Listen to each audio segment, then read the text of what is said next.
It's just about 3 weeks since the cafe opened for the first time ever, and it's just on 6 weeks since we had the inauguration for the party prenant, the stakeholders, and for the press. And there's a great deal that's happened in a very short space of time, and it's absolutely amazing to be involved in the project and the way that the thing is developing and the way that everybody is pulling together and making it such an amazing thing to be involved in.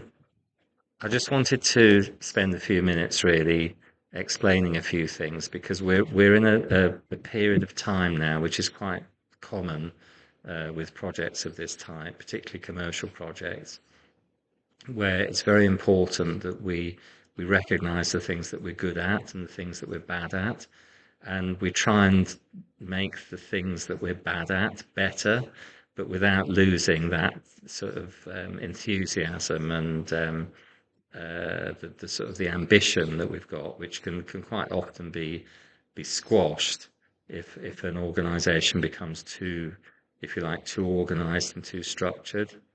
And I don't know if you remember, but when I gave the presentation to the stakeholders and the press, I said that this is not a hippie project.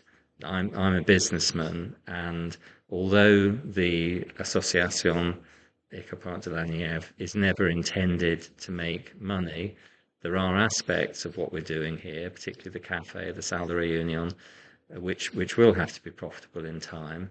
And also, it's very important that the work that Juno and I in particular do with IMS is profitable, because that's really ultimately what pays for everything else.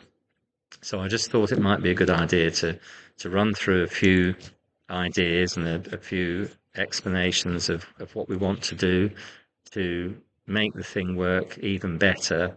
It's a learning curve, and we're on a journey, but really sort of just to explain a few things which hopefully will help to move everything in the right direction.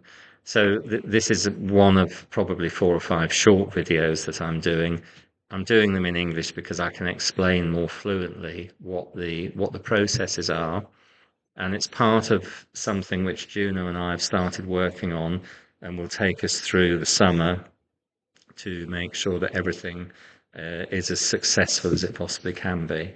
So what I just wanted to start with is a thing called logical levels. Now, some of you may have come across this before. It's quite a common structure. It's useful for everything really: relationships, the way that businesses operate, the way that organizations function.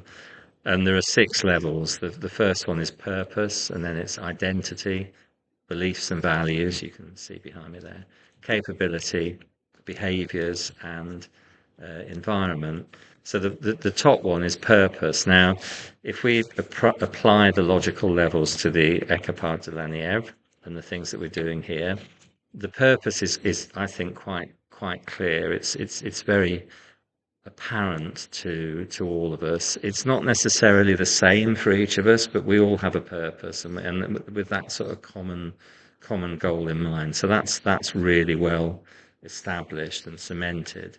The identity is clear as well, the identity of the eco park, and I think more than ever now, with people coming in to talk to us and share their ideas and experience and enthusiasm, they come in to have a cup of coffee, they become members of the association, and that identity really sort of shines through.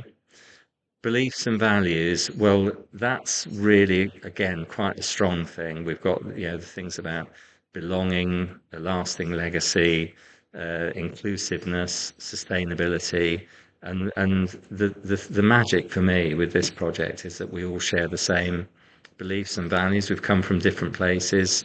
Some of us didn't know each other before we started, but we've got that sort of common belief and common value. But as we move down that the levels, if you like, and we move into capability, that's where we start to see a few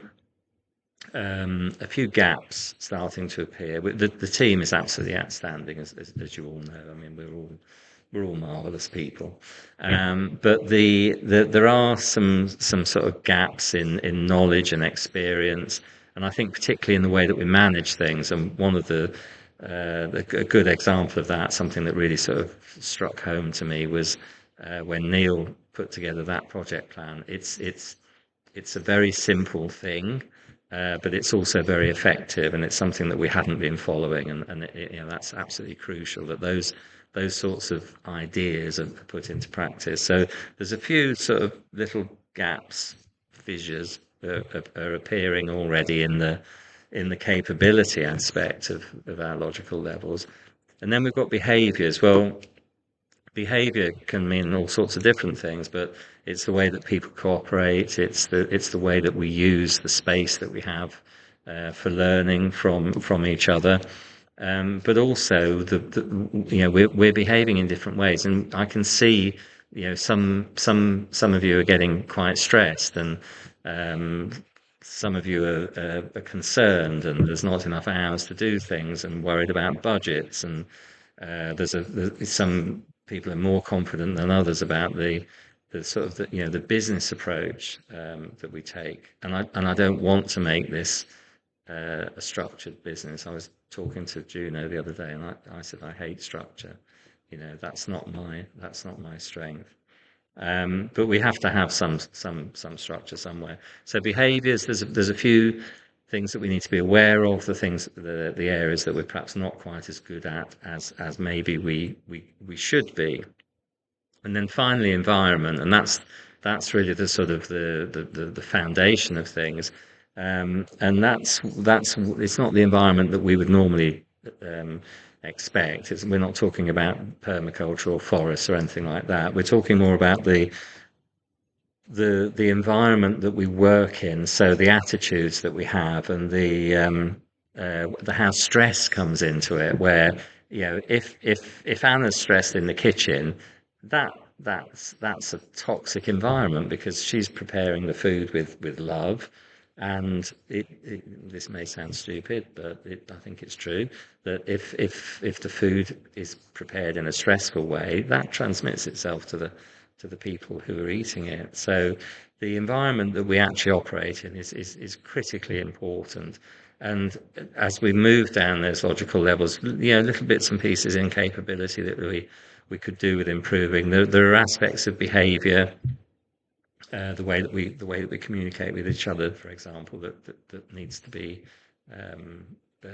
hopefully sort of strengthened, and then the environment as well in particular. So the next few sessions, what I want to do really is to look at the ways that we can actually improve on those, and really sort of make the whole thing fly, using a few of the sort of, if you like, tricks and techniques that are used in business, and trying to apply them to a not-for-profit association. Those two things are very different, commercial business and a not-for-profit association. And as I said, I don't want to sort of restrict the way that the association works by bringing in regimes that you would see in a business necessarily. But I think there's a lot that business can learn from cooperatives, and cooperatives can learn from business. So that's really the idea. That's what I wanted to try to get across.